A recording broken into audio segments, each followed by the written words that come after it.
दोस्तों साथियों नमस्कार। आज है ईद और ईद की सभी दोस्तों को मेरी तरफ से बहुत बहुत शुभकामनाएं। और ईद के उपलक्ष्य में काफ़ी लॉकडाउन है और बहुत गर्मी थी,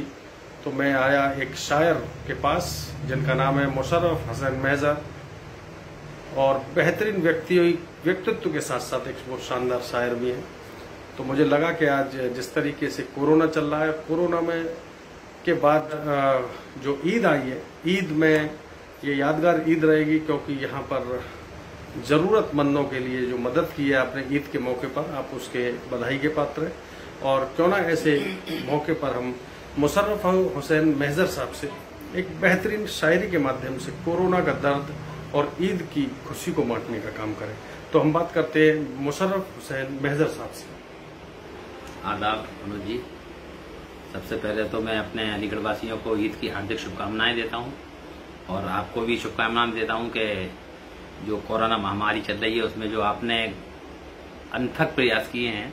वो न सिर्फ अपने कैमरे के माध्यम से बल्कि अपने जेब खास से भी आपने बहुत लोगों की मदद की है। इसके लिए भी मैं आपका आभार प्रकट करता हूं कि ऐसे गरीब और बेसहारा लोगों की जो सहायता का काम जो आपके दिल में कोमल हृदय का वास है, उसके लिए आप वाकई बधाई के पात्र हैं। जैसा कि आपने मुझसे कहा कि वो ईद के उपलक्ष्य में कुछ कहना है, तो चार पंक्तियां देखें मेरी के महजर ज़बां ज़बां पे मोहब्बत के गीत हों, महजर ज़बां ज़बां पे मोहब्बत के गीत हों, गुजरूं जिधर से प्यार की बोली सुनाई दे, फिर काश अपने मुल्क का ऐसा निज़ाम हो, होली में ईद, ईद में होली दिखाई दे। तो हमारा देश जो हिंदू मुस्लिम सिख ईसाई ये संस्कृति का देश है, यहाँ गंगा जमुना तहजीब हजारों साल से रही है, और मैं फिर ये चाहता हूं कि फिर इस देश के अंदर वही नानक और चिश्ती की जो तहजीब थी, जो सभ्यता थी, वो परवान चढ़ेगी और फिर दोबारा से कोरोना के बाद जो दुनिया आएगी वो हमारा देश फिर तरक्की करेगा और हम सब लोग मिलजुल कर रहेंगे। क्योंकि आपने देखा होगा कि जिस तरह का एक हमारे ये त्रासदी एक कहा महामारी है, त्रासदी उनके लिए है, मजदूरों के लिए, जो बेचारे अपने हजारों किलोमीटर सैकड़ों किलोमीटर, कोई साइकिल से, कोई पैदल, कोई बुग्गी से, कोई अपने ब्रीफ केस पे ही बिठा के अपने बच्चे को लिए जा रहा है। जो ये हमने महसूस किया, क्योंकि एक मैं समाजी खिदमतगार के साथ साथ एक कोमल हृदय भी रखता हूं, क्योंकि मैं शायर हूं, तो वो मैंने उकेरा है कुछ लाइनों में। वो मैं चाहता हूं कि आपके श्रोताओं को, क्योंकि आपके श्रोताओं की तादाद भी लाखों में हो गई है, तो उन तक मेरी ये बात पहुंचेगी।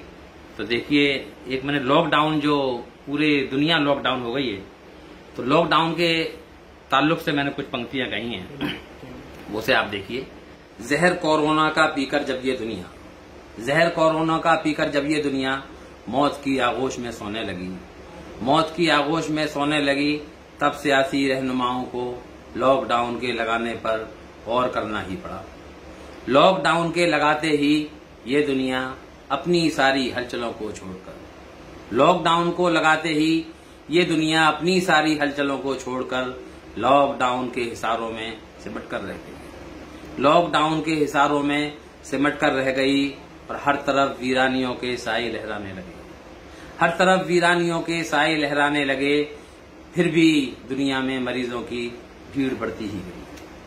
फिर भी दुनिया में मरीजों की भीड़ बढ़ती ही गई, और इसके साथ ही मजदूर तबके की भूख भी बढ़ती गई। देखिए आपके मजदूर तबका जो है उसका क्या हुआ,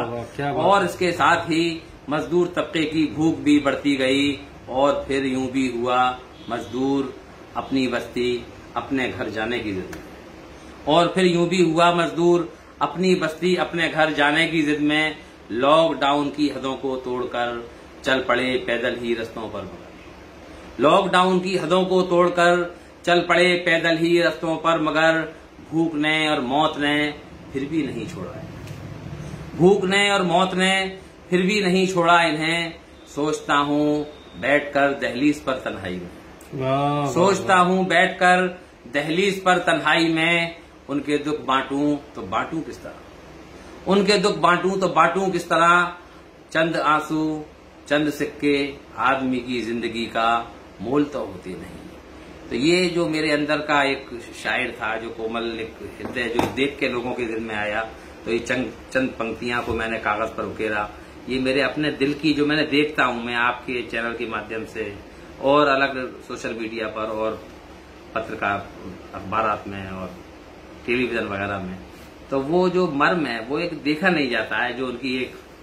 त्रासदी कहना चाहिए। मजदूर बेचारी एक महिला को देखा हमने कि वो 1200 किलोमीटर का सफर अपने पिता को लेके जा रही है, तो रोना आ जाता है देखकर। और हम ये चाहते हैं कि हमारे देश में जो मजदूर हैं, मेरी सरकार से भी ये कहना है कि जो मजदूर, प्रवासी मजदूर जो आए हुए हैं, उनके लिए रोजगार दिया जाए, उनके लिए भरण पोषण का भत्ता दिया जाए, ताकि फिर वो कभी अपने गांव, अपने देश, अपनी बस्ती को छोड़कर कहीं और न जाएं, फिर इस तरह की उनको ये पैरों में छाले उनको न झेलने पड़े। मेरी हाथ जोड़कर सरकार से प्रार्थना है कि खुदा के वास्ते, भगवान के वास्ते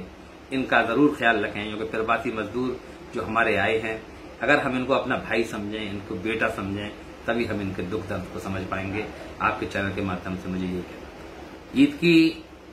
ईद पहली ईद हमने देखी है, जो जितनी भी हमारा जीवन अब तक हो गया मनोज जी,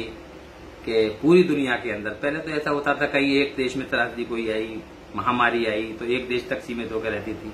लेकिन ये पूरी दुनिया में एकदम त्रासदी आई है, महामारी आई है, वैश्विक महामारी है,